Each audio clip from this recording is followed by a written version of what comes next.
बहुत समय पहले की बात है। एक राजा के महल में बहुत सुंदर बाग था। इस बाग में एक रहस्यमयी सेब का पेड़ था जिसमें सोने के सेब लगते थे। राजा ने इस पेड़ की देखभाल का खास इंतजाम कर रखा था। जब इसके फल पकते थे तो चौकीदार रात दिन पेड़ का पहरा दिया करता था। लेकिन एक दिन की बात है कि बाग के माली ने जब सोने के सेबों को गिना तो उसमें से एक सेब गायब था। उसने दौड़कर राजा को खबर दी। उसे बड़ा आश्चर्य हुआ कि देखभाल का इतना पक्का इंतजाम होने के बाद भी एक सेब किसी ने चुरा लिया। उसने ऐलान किया कि कोई सोने के सेब को चुराने वाले चोर का पता देगा, उसे इनाम दिया जाएगा। सबसे बड़े राजकुमार ने राजा से कहा कि रात में वह पहरा देगा और चोर को पकड़ने की कोशिश करेगा। राजा ने उसे इजाजत दे दी। बड़ा राजकुमार रात में पहरा देने लगा, लेकिन दुर्भाग्यवंश उसे नींद आ गई और वह सो गया। सुबह उठकर जब उसने सेबों को गिना तो वह यह देखकर चकित रह गया कि रात भर में एक और सेब गायब हो गया था। इसके बाद दूसरी रात को मंझले राजकुमार ने पहरा देने का काम संभाला। उसे भी नींद आ गई और तीसरा सेब चोरी हो गया। राजा बहुत चिंतित था। इतने में सबसे छोटा राजकुमार आया और उसने कहा कि आज की रात मैं पहरा दूंगा और चोर को पकड़ूंगा। राजा इस राजकुमार से खुश नहीं रहता था, वह उसे मूर्ख भी मानता था। उसने उसे डांटते हुए कहा, तुम क्या समझते हो, क्या तुम्हें इसमें सफलता मिलेगी? तुमसे बड़े और तुमसे ज्यादा समझदार दोनों राजकुमार इस काम में असफल हो चुके हैं। तुम जाओ अपना काम करो। लेकिन छोटा राजकुमार नहीं माना। उसने राजा से प्रार्थना की कि उसे एक मौका जरूर दिया जाए। अंत में राजा राजी हो गया। राजकुमार रात में पहरा देने लगा। उसने तय किया कि वह किसी भी हालत में नहीं सोएगा और चोर को जरूर पकड़ेगा। जब आधी रात हुई और 12 बजे का आखिरी घंटा बजा तो राजकुमार ने देखा कि एक सुंदर सोने की चिड़िया कहीं से उड़ती हुई आई और सेब के पेड़ पर आ बैठी। देखते ही देखते चिड़िया ने सोने का एक सेब तोड़कर अपनी चोंच में पकड़ लिया।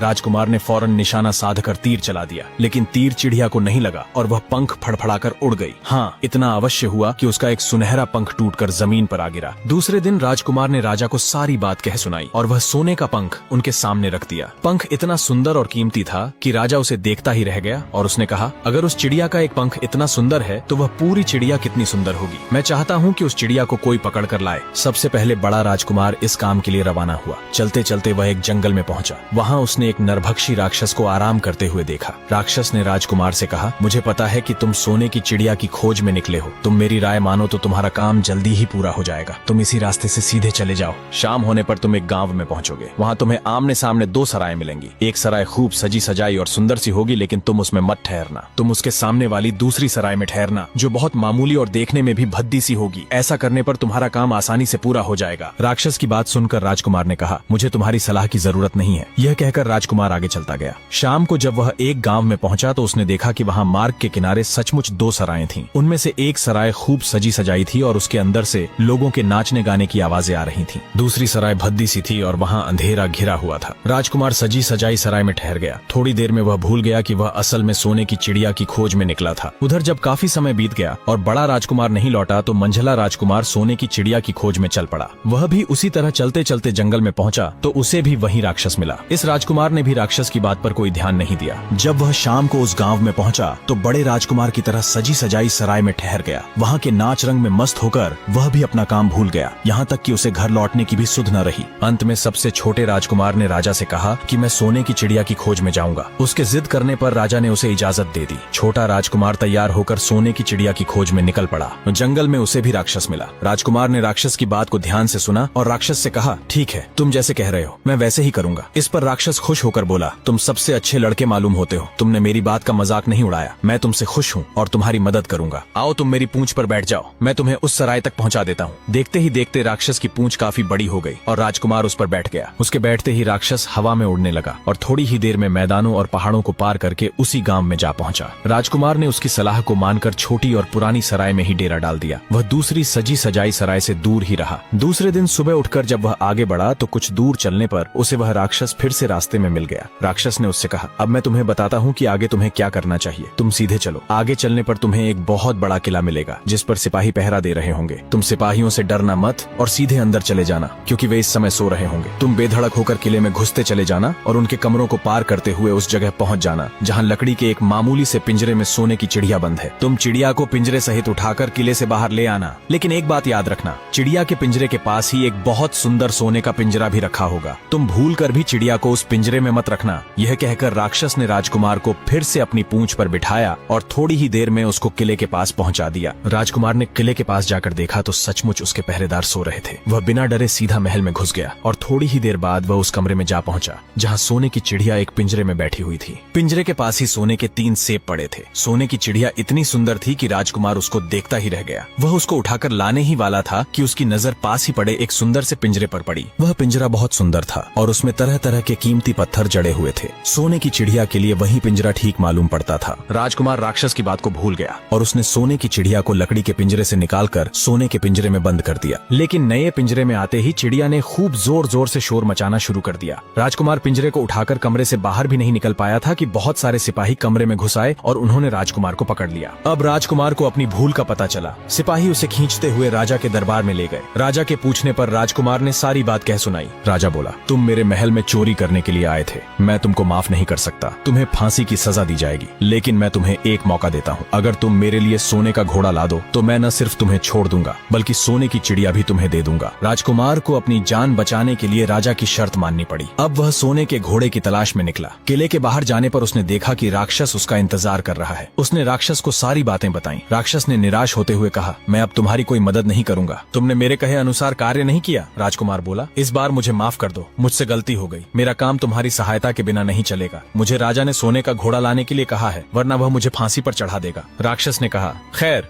मैं तुम्हें माफ करता हूँ, अब तुम ऐसा करो कि मेरी पूंछ पर बैठकर सीधे चलो। कुछ दूर जाने पर तुम्हें एक दूसरा किला मिलेगा। उसी किले की घुड़साला में तुम्हें सोने का घोड़ा बंधा हुआ मिलेगा। लेकिन एक बात याद रखना, वहाँ घोड़े